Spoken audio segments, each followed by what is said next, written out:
quand on était, quand Marc et puis moi derrière, on était sur Ajaccio, on faisait les allers-retours sur Porto Vecchio. Donc 140 et quelques kilomètres aller, hein, 2 fois par semaine. Voilà. Et 140 retours. Et vous savez qu'en Corse, c'est pas en kilomètres, c'est en temps. Hein. Voilà. Donc, mais maintenant, il y a un pasteur sur place. Voilà, c'est Jérôme et on se réjouit. Hein, merci Seigneur. Donc c'est lui qui va apporter la parole ce matin. Cet après-midi à 15h30, hein, on vous invite. L'évangile sera prêché cet après-midi. Donc merci Seigneur, par notre frère Jérôme. Donc sens-toi à l'aise au milieu de nous. Au niveau des annonces de l'Église, les réunions se poursuivent normalement. Il n'y a rien qui change. Hein, donc cet après-midi 15h30, mais le mercredi à 15h et le vendredi la réunion de prière à 20h. Et j'en profite aussi pour dire, les frères et sœurs qui ont commandé des calendriers, pensez à aller les chercher à la bibliothèque. Hein, vous allez voir Christelle. Hein, ce matin, elle me disait, il y a quelques noms, je n'arrive pas à voir qui c'est. Alors en plus, avec les masques, c'est encore plus compliqué. Donc ceux et celles qui ont commandé des calendriers, il reste quelques noms là-bas. Elle m'a cité quelques noms, j'en vois ici. Donc pensez à aller les chercher. Ça facilitera le travail de Christelle. Hein. Voilà, Christelle, j'ai fait l'info. Hein. Voilà. On te laisse la place, Jérôme, que Dieu te bénisse. Hein, tu peux enlever le masque, hein, c'est bon. Hein. Voilà. Voilà. Bonjour à toutes et à tous. Que le nom du Seigneur soit béni. Hein, c'est une joie, vraiment. Je ne dis pas ça parce que c'est bien de le dire ou il faut le dire. Je suis vraiment heureux d'être là, de chanter avec le peuple de Dieu. Peut-être que dans cette ville, il y en a qui blasphèment son nom, mais nous, ce matin, on a élevé le nom de Jésus. Alléluia. Donc c'est une grande joie d'être avec vous. Je vous remercie pour l'accueil. Et puis ça, par contre, c'est protocolaire. Vous avez les salutations, mais c'est sincère, hein, mais de tous vos frères et sœurs, vous savez, de l'autre côté, juste de l'autre côté de la Méditerranée. Toute la plaine orientale, Ajaccio vous salue, Bastia vous salue. Tous m'ont chargé de vous transmettre bien leurs salutations. Donc voilà, oui, on est depuis maintenant dans la 3e année. Dans la 3e année, vous avez certainement remarqué à mon accent, je ne suis pas corse.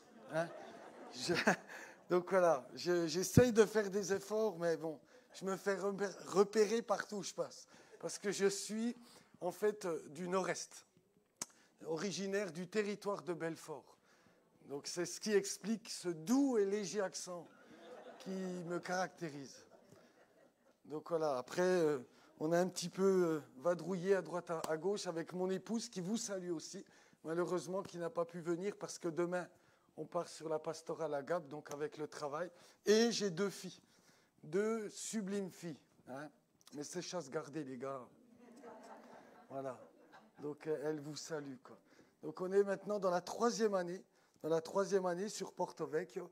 Et on vit des temps bénis. Au-delà des combats, au-delà des luttes, Dieu nous a ouvert des portes pour l'évangélisation. Peut-être, on verra, donner quelques témoignages, mais la grâce de Dieu est là.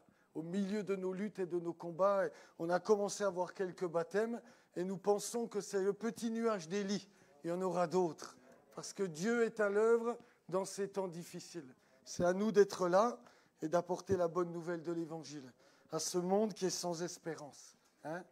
Donc voilà, je ne veux pas trop m'étendre, on va directement, si vous voulez bien, aller dans la parole de Dieu. Et j'aimerais ce matin qu'on s'arrête dans l'Évangile de Marc. Hein, c'est pour faire honneur à mon frère. Non, je plaisante. J'aimerais qu'on parcourt un petit peu cet évangile. Je vais vous inviter, on va faire une lecture dans le chapitre 10 de l'évangile de Marc, où il sera question, vous connaissez tous, de cet aveugle, Bartimée. Et j'aimerais bien démarrer avec ce texte, et puis ensuite, on va essayer de parcourir quelques chapitres de cet évangile et retenir. Vous êtes vraiment bien équipés. Hein, merveilleux. Mais je vais lire dans ma Bible.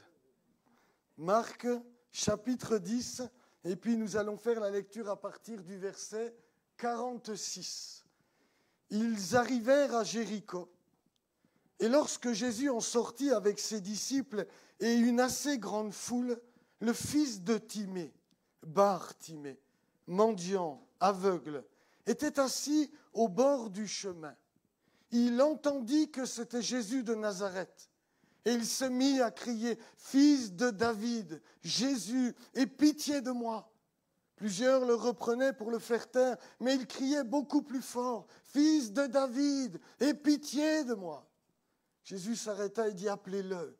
Ils appelèrent l'aveugle en lui disant, « Prends courage, lève-toi, il t'appelle. » L'aveugle jeta son manteau et se levant d'un bond, il vint vers Jésus.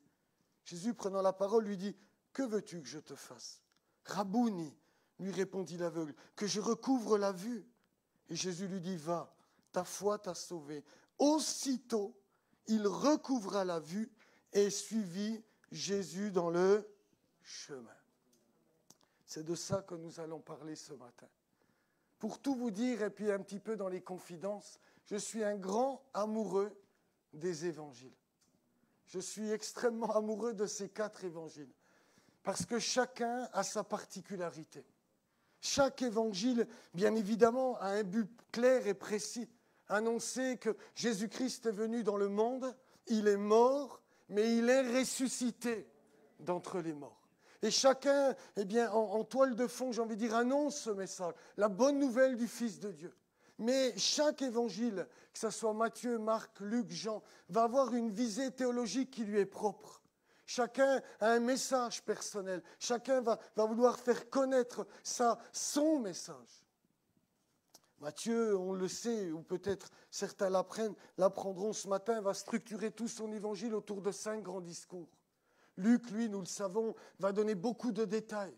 Il va dire, j'ai fait des recherches très exactes concernant ce Fils de Dieu. Jean, lui, va annoncer le Fils du Dieu vivant et vrai, qui était au commencement. Il va se souvenir régulièrement dans son évangile. Jean va dire, et c'est là que je me souviens que c'est à Cana que le déclic s'est fait. C'est là qu'on a commencé à croire. Il repasse en son cœur ce qu'ils ont vécu. Et Marc, lui, eh bien, va être très bref et assez direct. Il n'y a pas de grand discours, il n'y a pas de... Mais ceci dit, il a sa particularité. Et ce matin, c'est sur ces choses que j'aimerais m'arrêter avec vous pour voir comme si on n'avait que cet évangile-là.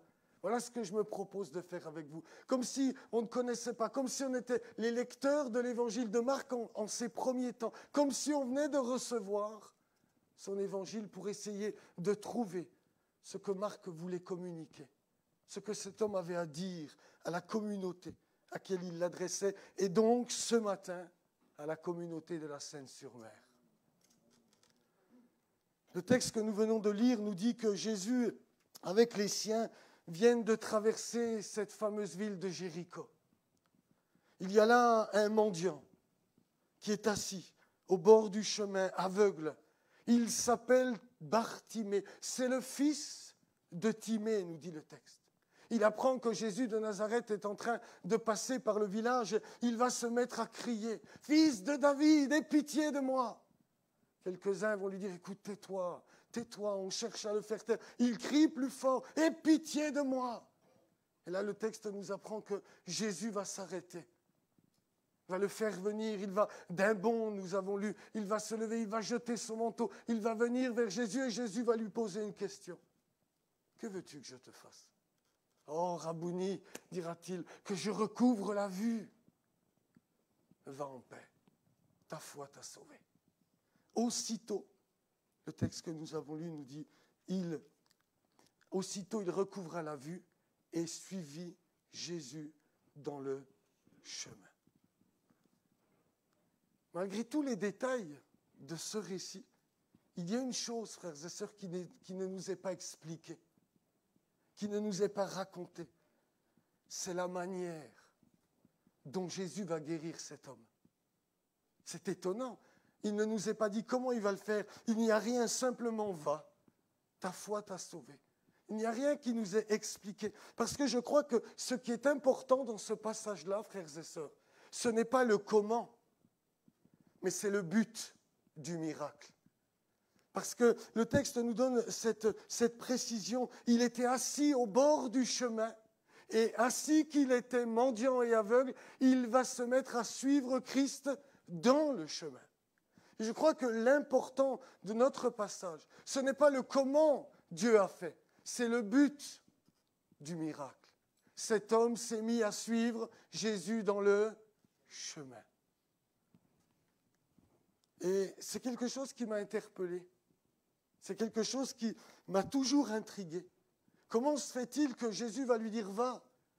Il aurait très bien pu partir comme d'autres et aller raconter à sa famille, aller expliquer ce que Jésus... Mais le texte nous dit non, lui, il va suivre Jésus dans le chemin. Mais quel chemin ? Pourquoi Marc nous parle de cela ? Une lecture attentive de cet évangile, bien frères et sœurs, va nous donner de réaliser que ce mot-là est le mot important de l'évangile de Marc. Je m'explique. La dernière fois que Jésus a guéri un aveugle, et là, on va revenir en arrière si vous voulez bien, on va lire à partir du chapitre 8, eh bien, c'est tout le contraire qui va se passer. Regardez, chapitre 8, et à partir du verset 22.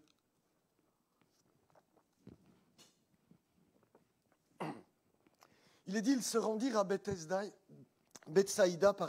et on amena vers Jésus un aveugle qu'on le pria de toucher. Il prit l'aveugle par la main et le conduisit hors du village. Puis il lui mit de la salive sur les yeux, lui imposa les mains et lui demanda s'il voyait quelque chose. Il regarda et dit, « J'aperçois les hommes, mais j'en vois comme des arbres et qui marchent. » Jésus lui mit de nouveau les mains sur les yeux, et quand l'aveugle regarda fixement, il fut guéri et vit tout distinctement. Alors Jésus le renvoya dans sa maison en disant, « N'entre pas au village. » Vous avez remarqué, frères et sœurs, que contrairement à Bartimée, là nous ne savons pas comment il s'appelle. Nous ne savons pas qui est cet homme. Ce que nous savons, c'est comment Jésus a guéri cet homme-là. Il a pris de la salive, il a touché les œufs, il lui a imposé les mains. Il a vu d'abord, mais c'était flou. Il dit, je vois les gens, mais c'est encore comme des troncs d'arbres, c'est pas bien clair. Jésus doit s'y reprendre une deuxième fois. Et il va voir tout distinctement. C'est étonnant, n'est-ce pas? Je ne sais pas vous, mais moi, ça m'a toujours interpellé. Est-ce que Jésus avait besoin de s'y reprendre à deux fois? Il n'a pas besoin de parler. Il claque des doigts, le malade est guéri. Il fait ce qu'il veut, il est Dieu. Nous sommes au service de celui qui règne sur les éléments, sur la nature, sur la création. Il aurait pu faire, mais qu'est-ce que Jésus est en train de faire? Et à partir de là, frères et sœurs, j'espère que vous me suivez toujours, eh bien, ce chemin va se dessiner.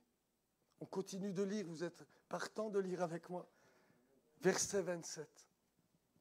Jésus s'en alla avec ses disciples dans les villages de Césarée de Philippe et il leur posa en chemin, c'est parti.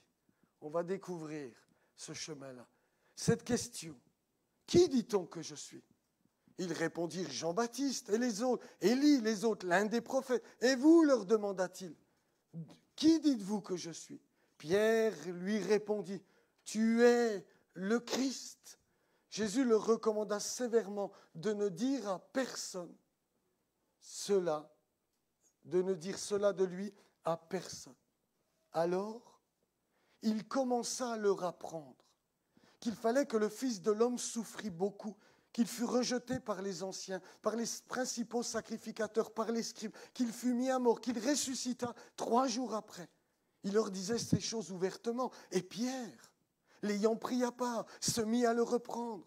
Mais Jésus, se retournant et regardant ses disciples, réprimanda Pierre et dit « Arrière de moi, Satan, car tu ne conçois pas les choses de Dieu, tu n'as que des pensées humaines. » Puis ayant appelé la foule avec ses disciples, il leur dit « Si quelqu'un veut venir après moi, qu'il renonce à lui-même, qu'il se charge de sa croix et qu'il me suive. Car celui qui voudra sauver sa vie la perdra. Mais celui qui perdra sa vie à cause de moi et de la bonne nouvelle la sauvera. » À partir de ce moment-là, Jésus va se mettre en route. Et vous l'avez vu comme moi, en chemin. Et alors qu'il est en chemin avec ses disciples, il va dire, mais qu'est-ce qu'on dit de moi? Oh, certains disent que tu es Jean-Baptiste, d'autres tu es Élie, tu es le prophète, etc., etc. Mais vous, qu'est-ce que vous dites? Qui dites-vous que je suis? Et là, pour nous qui connaissons les Écritures, Pierre le fougueux, mais tu es le Christ, tu es le Fils du Dieu vivant. Et vous avez remarqué, le verset 31 dit, alors il commença à leur expliquer et à leur apprendre qu'il va falloir qu'il souffre, qu'il va falloir qu'il soit mis à mort, qu'il va falloir qu'il soit déposé dans un tombeau, et qu'au 3e jour, Dieu le ressusciterait. Et le même Pierre, celui qui vient de confesser, celui qui vient de dire tu es le Christ, ce même Pierre le prend à part et se met à reprendre Jésus. Non, non, non, non, non, ça c'est juste pas possible. Tu es le Messie d'Israël, tu es le Sauveur du monde. C'est pas possible que tu passes entre les mains des principaux sacrificateurs, que tu sois mis à mort. Ça c'est exclu, ça fait pas partie du programme. Et Jésus va être obligé de le reprendre sévèrement. Vous savez, on en parlait hier avec les bien-aimés qui me logent, Marc et son épouse, et il fallait avoir envie de suivre Christ après une telle réprimande. Je ne sais pas vous, mais imaginez, tu te retrouves face à Jésus, arrière de moi Satan. Ouf, ça a dû être un choc pour Pierre. Vous êtes d'accord avec moi? Je ne sais pas, moi, si j'aurais... Oh là là, comment il me parle, lui? Ça ne me plaît pas trop, cette affaire. Et le Seigneur va leur expliquer sa pensée.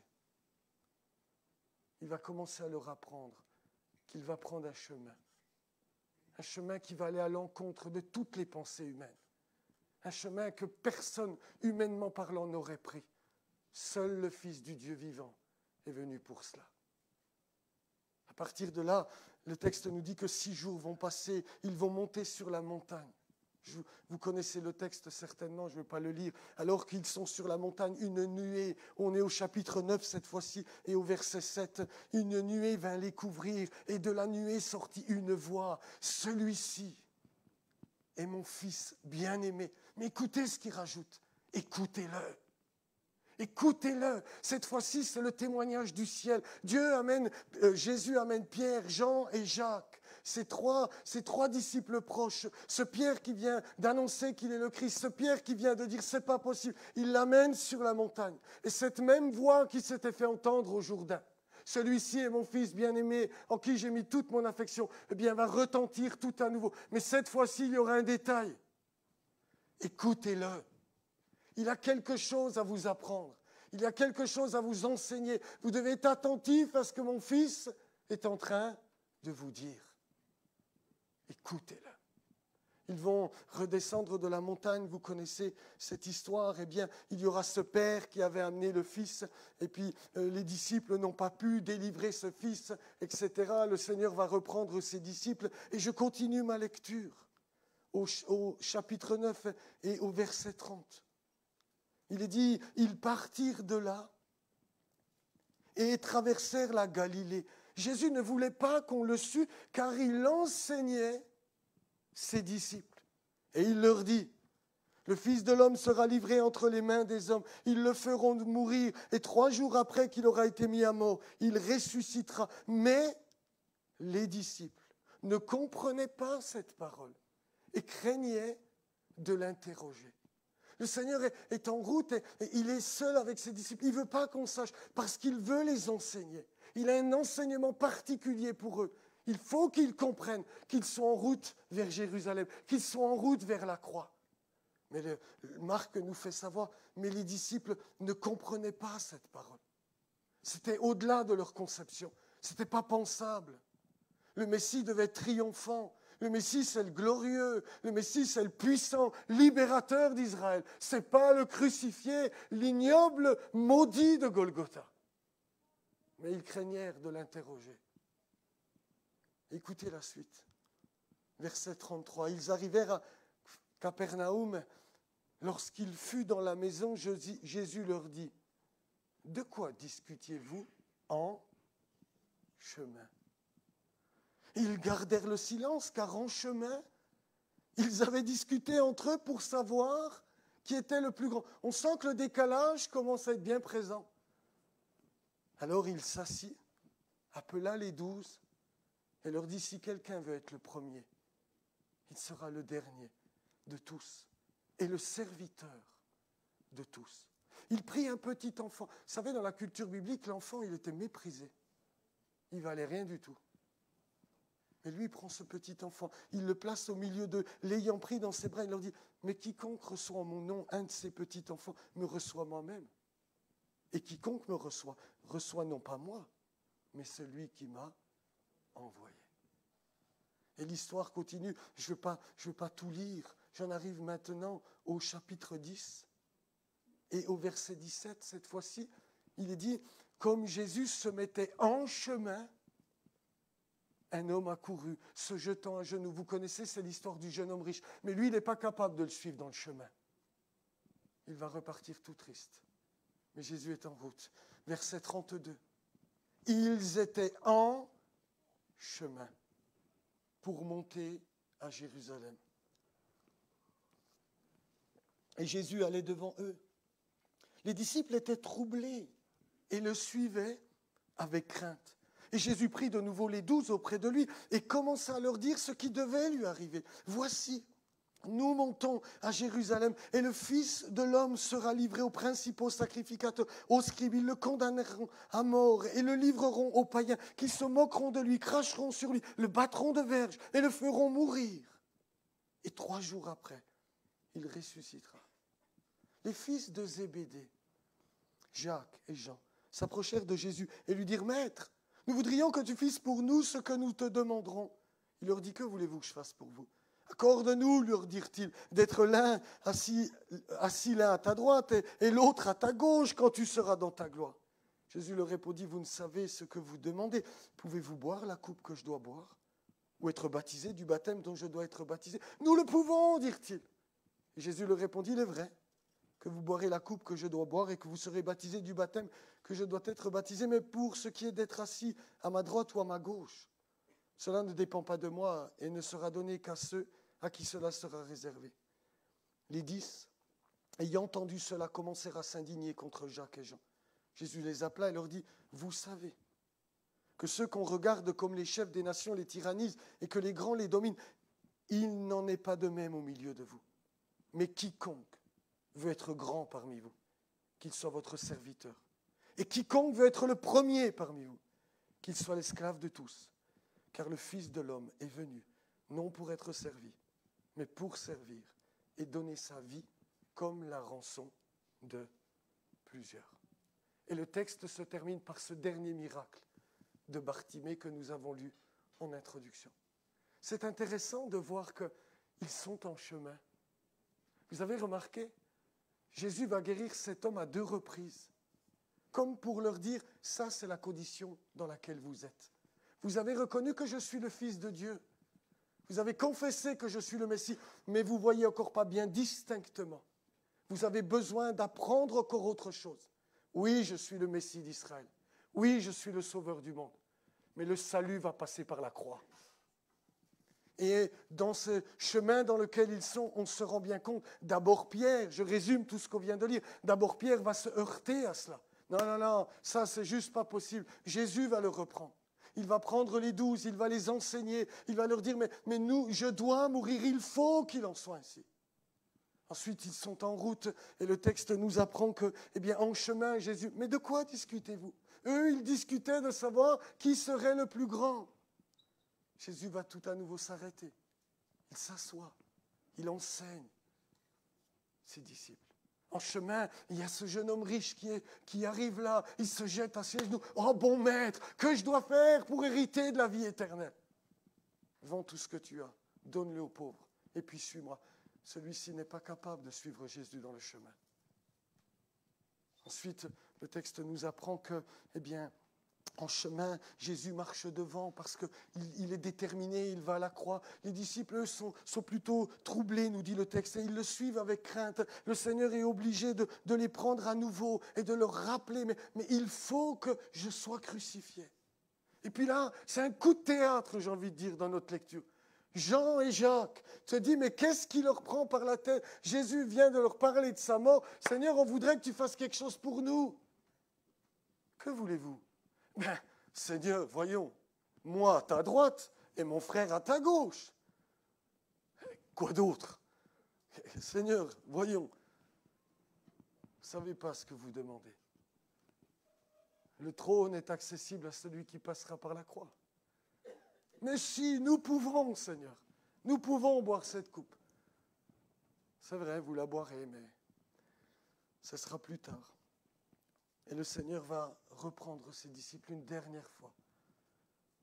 Quiconque veut être le premier parmi vous, qu'il soit l'esclave de tous, parce que le Fils de l'homme est venu non pour être servi, mais pour servir et donner sa vie comme la rançon de plusieurs. Et là arrive mon Bartimée.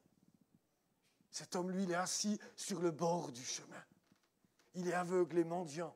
Et il va interpeller Jésus. Jésus s'arrête. Parce que là, il y a quelque chose que les disciples doivent comprendre. Il guérit cet homme, mais quand il lui dit « Va, ta foi t'a sauvé », au lieu de s'en aller, il se met, lui, il est guéri. Il s'est passé quelque chose. Il est rendu capable de suivre Jésus dans le chemin de la croix.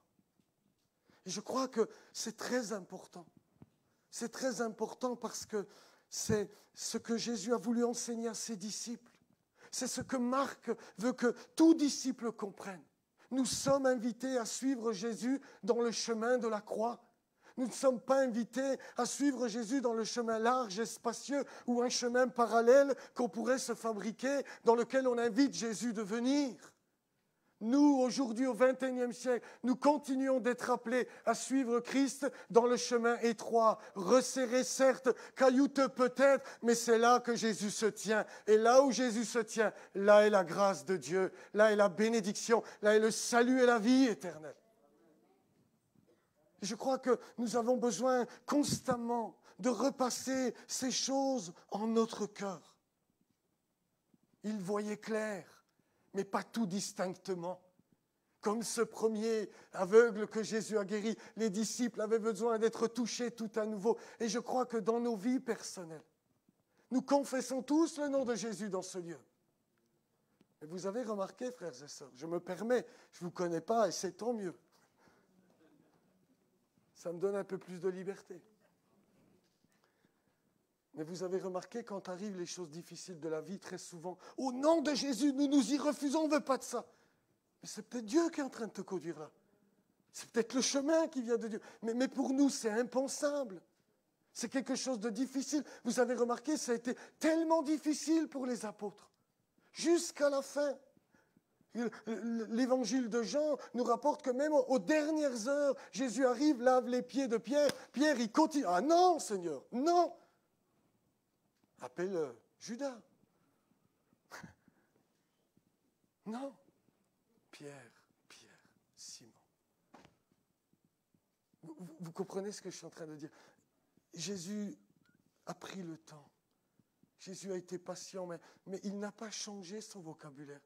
Il ne l'a pas adapté à la deuxième fois où les disciples n'ont pas compris. Bon, écoutez, on va faire autrement.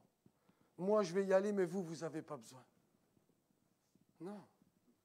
Et Jésus n'a toujours pas changé son vocabulaire au XXIe siècle. Si tu veux me suivre, renonce à toi-même, prends ta croix et suis-moi. Ça, c'est le message de l'Évangile. Et c'est ce message que nous devons conserver et que je vous encourage, Église de la Seine-sur-Mer, continuez de suivre Jésus dans le chemin étroit, même si vous ne comprenez pas tout, même si parfois c'est difficile, parce que c'est le bon chemin. C'est celui-là que Jésus nous invite à prendre. Frères et sœurs, vous avez remarqué le décalage entre les disciples et Bartimée. Je ne sais pas si ça vous a... Excusez-moi, je suis un petit peu déformé avec les détails, mais j'aime tellement les détails des Écritures parce que ce n'est pas des détails, c'est de grands enseignements.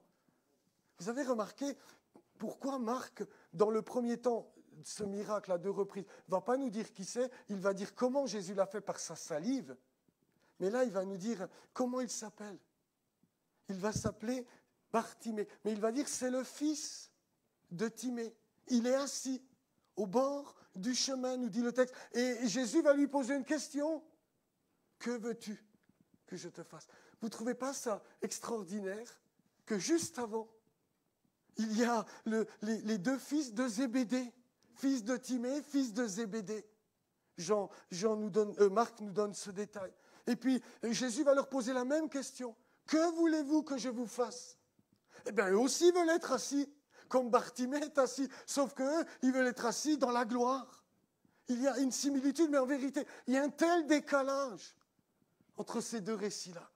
Ces hommes-là n'ont pas intégré la pensée de Dieu. Alors Jésus va guérir Bartimée pour comprendre. C'est de cette guérison dont vous avez besoin. Vous avez besoin de voir clair. Vous avez besoin de comprendre le chemin de Dieu. Vous avez besoin de réaliser là où Dieu veut vous entraîner. Ah, mais c'est tellement difficile pour nous. Combien de fois, frères et sœurs, je dois vous l'avouer ce matin, eh bien, il a été pour moi un chemin où ce fut trop souvent une pierre d'achoppement. Où je m'y refusais d'y entrer, où je ne voulais pas suivre Christ là, je voulais qu'il m'en délivre, je voulais qu'il me fasse passer par un chemin un peu plus aisant, un peu plus facile. Mais Jésus n'a jamais changé ses projets. Combien de fois, je vous disais tout à l'heure, je me suis façonné un chemin parallèle, où j'invitais Jésus à venir dans mon chemin, mais les années ont passé, je me suis rendu compte, il n'est jamais venu dans le mien. Il m'a dit, toi, suis-moi, prends le chemin étroit. Parce que c'est là, frères et sœurs, toute la pensée de Dieu. Et je crois que plus que jamais, l'Église doit le saisir. Nous devons comprendre quelle est la pensée de Dieu sur notre marche. Quelle est la pensée de Dieu sur la marche de nos églises. Jésus nous invite à le réaliser tout à nouveau ce matin. Vous savez, je crois que c'est un message puissant. C'est ainsi que le Fils de Dieu a marché. Mais c'est surtout ainsi qu'il a triomphé. Et je crois que, vous savez, la croix, c'est aussi un langage pour le diable. Imaginez-vous, essayons de réfléchir 2 minutes. J'ai 2 minutes ou pas? Attention, ne me tente pas, mon frère. Là, je plaisante. Réfléchissons à ça ensemble. Le révolté, le diable, a réussi un coup de force. Il entraîne avec lui toute une partie des anges dans la rébellion contre Dieu. Il est précipité sur la terre et lorsque Dieu place Adam et Ève dans le jardin d'Éden, celui-ci va réussir non seulement les anges, mais entraîner l'humanité dans la révolte. Je crois que quelque part, il y avait, entre guillemets, comprenez-moi bien que je ne choque personne, un sujet de gloire pour le diable. Il est celui qui défie Dieu. Il est celui qui a amené la révolte dans le monde angélique et dans le monde humain. Et je crois que la croix est d'abord et avant tout une réponse à la puissance des ténèbres. Jésus va lui dire, tu vois, moi je vais me faire homme. Et quand je serai homme, je vais aller aussi bas que va l'humiliation. Je vais être livré entre les mains de la puissance des ténèbres et entre les mains des hommes. Et quand je toucherai le bas, quand je serai ignominieux sur la croix du calvaire, quand je serai au plus bas de l'humiliation, à ce moment-là, je te reprends tout et je te dépouille de tout parce que là encore, je suis plus fort que toi. Et toutes les fois où l'Église acceptera d'entrer dans ce chemin, elle triomphera de la puissance des ténèbres. Parce que c'est le chemin de Dieu, c'est celui que nous devons emprunter, c'est celui que l'Église de la Seine, de Porto-Vecchio, doit emprunter, parce que c'est celui-là qui nous amène à la gloire, et pas un autre. C'est là que le Fils de Dieu a triomphé, mes bien-aimés. Amen. Dites-moi Amen, s'il vous plaît. Voilà, un vrai, un Amen. De dire c'est vrai, le Fils de Dieu dans l'humiliation a dépouillé la puissance des ténèbres et Dieu l'a ressuscité au 3e jour. Le diable a perdu son autorité. Tous ceux qui se confient en Christ sont vainqueurs. Tous ceux qui acceptent de suivre Jésus sont des vainqueurs parce que nous sommes avec celui qui a triomphé. Alléluia. Quel beau message que le message de la croix, quel beau message que celui du triomphe du Fils de Dieu. Mais combien c'est dur de l'intégrer. Combien c'est difficile d'emprunter ce sentier-là. Combien de fois nous nous sommes heurtés. Mais ce qui me plaît dans ce texte, c'est la douceur et la persévérance de Jésus. Ça me rassure Ça me rassure de voir que ces hommes ne comprenaient pas. Ces hommes ne voulaient pas de ce sentier-là. Ces hommes voulaient tout de suite les délivrances, tout de suite les gloires. Ces hommes ne voulaient surtout pas autre chose que la gloire. Pierre, les disciples, les fils de Zébédée, ils s'y sont tous heurtés. Et vous avez vu avec moi, il commença à leur apprendre. Marc 8, 31. Jusqu'à, il prit de nouveau, 10, 32, à plusieurs reprises. Jésus a été délicat. Il ne les a pas rabroués. Il ne leur a pas dit, mais je commence vraiment à en avoir plus qu'assez. Il n'y a qu'une fois où il va les traiter d'incrédules avec ce démoniaque. Mais sinon, il prend les 12. Oh, Jésus s'assoit. Il les prend, il prend ce petit enfant. Il leur dit, mais vous devez comprendre la pensée de Dieu. La pensée de Dieu, c'est d'être le serviteur de tous. La pensée de Dieu, c'est pas que certains cherchent à s'élever, à être les chefs. La pensée de Dieu, c'est tu veux être le premier, eh bien, sois le dernier. Oh non, non, le ménage, ça me plaît pas trop. Je préfère être sur l'estrade. Hein? Puis vous savez, quand on fait des revues, parfois il y a dans des assemblées, elles font des revues. C'est toujours le même qui est à la tête de la rue. Moi, j'y suis jamais. C'est pas grave. Ce qui compte, c'est l'approbation de Dieu sur ta vie. C'est pas ce que pensent les frères et sœurs. Ce qui compte, c'est que tu marches dans le sentier. Ce qui compte, c'est que tu sois le serviteur de tes frères. J'aime cette façon dont Jésus a pris soin d'enseigner, de répéter. Quelle pédagogie. Seigneur, j'ai besoin de toi. Seigneur, nous avons besoin de toi. Nous avons besoin de comprendre tout à nouveau, là où tu veux nous faire passer. Quel est le chemin de Dieu? Il est étroit, il est resserré. Oui, il y aura des larmes. Oui, il nous faudra de la détermination. Oui, il nous faudra du courage. Mais c'est dans ce sentier-là que Jésus se tient. Et là où est Jésus, les démons sont chassés, les malades sont guéris, la victoire est assurée. À nous de coller à ses pas, à nous d'accepter que la pensée de Dieu n'est pas la nôtre. Vous savez, c'est ce que Paul a eu un mal fou à expliquer aux églises qu'il a fondées. Regardez Corinthe. Regardez Corinthe. Qu'est-ce qu'il va leur apprendre? Mais il va leur apprendre ce qu'est le chemin de la croix. Mais y a-t-il des nobles au milieu de vous? Y a-t-il des grands? Mais considérez la pensée de Dieu. C'est pas la vôtre. Oh, moi, je me réclame de Paul, moi d'Apollo. Mais comment est-ce possible? Est-ce que Paul ou Apollo est mort pour vous? C'est la croix qui règle leur situation. C'est la croix qui règle leur conflit. Il va les amener toujours. Il y aura même entre eux, vous savez, ils vont tellement se disputer. Il va les amener au tribunal. Paul va dire, mais il n'y a personne qui veut se laisser dépouiller. Personne ne va marcher dans l'esprit du calvaire. Personne ne va accepter. Bon, allez, tant pis. Ok, c'est bon. Même si c'est moi qui ai raison, c'est toi, mon frère, qui as raison. Tu te laisses dépouiller. Ça, c'est le chemin. Et c'est celui-là que Dieu justifiera toujours. C'est ainsi que Paul, aux Philippiens, j'ai personne qui prenne à cœur vos intérêts. Personne ne veut venir. Tous cherchent à satisfaire leur propre vent. Ah, je vous envoie Timothée, parce que lui, il est fidèle, parce que lui marche dans le sentier du serviteur, parce que lui va accepter de venir vous voir. Personne ne veut aller dans certains endroits du monde. Personne ne veut aller à Porto-Vecchio. Seigneur, j'irai. Seigneur, j'irai. Personne ne veut aller, j'allais dire quoi pour Marc, les pasteurs retraités. Non, je rigole. Reste là, mon frère. Dans le Larzac. Le plateau du Larzac. Là, ça donne envie. J'ai remarqué dans le sud, quand tu dis « je suis du nord-est », oh là là là là, oh le pauvre, il n'est pas bien né, lui. Vous comprenez ce que je veux dire? J'use un peu d'humour, mais c'est important qu'on réalise tout ça. Que nous soyons au diapason de la pensée de Dieu. Veillons, frères et sœurs, à ce que notre vision ne soit pas troublée par le monde qui nous environne, par son état d'esprit. Veillons à ce que notre message de la puissance de l'Évangile, qui certes est vrai, ne soit pas relégué derrière celui de la croix. Parce que c'est le message de la croix qui est important. Parce que c'est celui-là que notre Dieu nous a confié. Et c'est celui-là qu'on doit continuer de prêcher.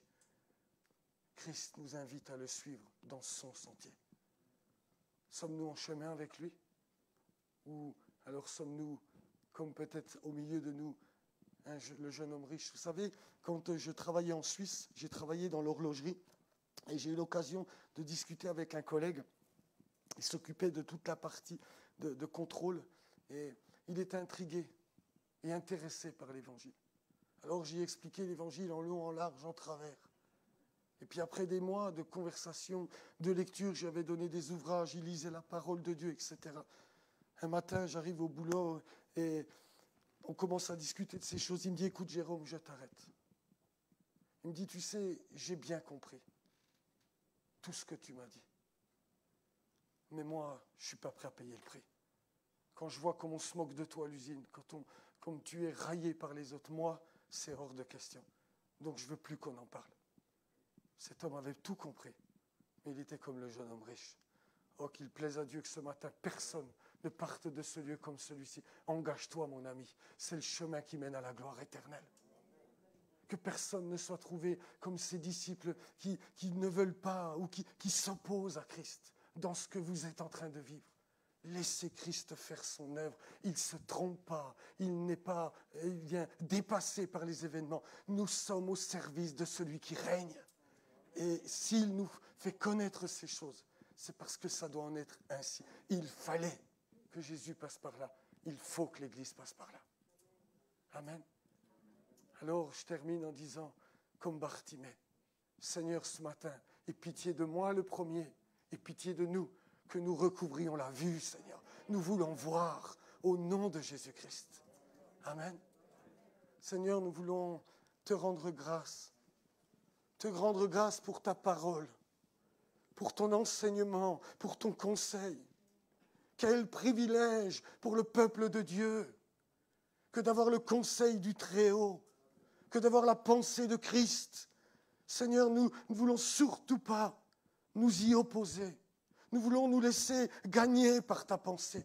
Nous voulons que ton esprit nous convainc de tes pensées. Nous voulons nous laisser renouveler dans notre intelligence par les saintes paroles que tu nous as communiquées.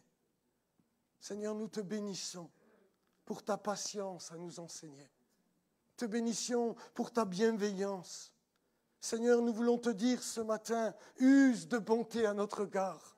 Toutes les fois où il nous arrive encore dans ce chemin, de trébucher, d'en vouloir un autre, de ne pas l'accepter. Seigneur, viens encore t'asseoir à nos côtés. Viens encore nous enseigner. Viens encore nous rappeler la vérité. Viens encore faire de nous des serviteurs et des esclaves de tous.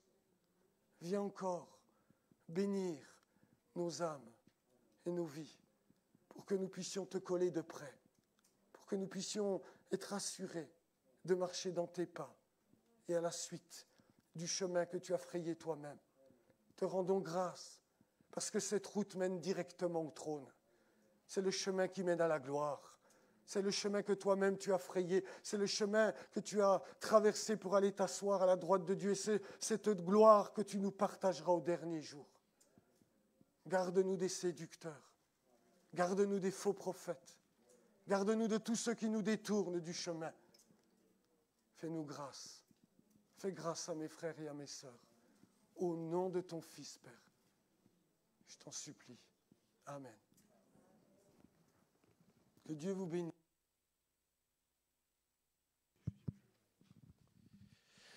Voilà, merci Jérôme. On veut garder ces choses dans notre cœur. Je pense qu'il y a beaucoup de choses à dire, il y a beaucoup de choses à réfléchir. L'avantage avec les nouvelles technologies, c'est qu'il y a le replay. Vous pouvez le réécouter s'il faut. Voilà. En tout cas, que Dieu nous aide. Et merci Jérôme. Voilà, on se retrouve cet après-midi. Que Dieu vous bénisse. Bon retour.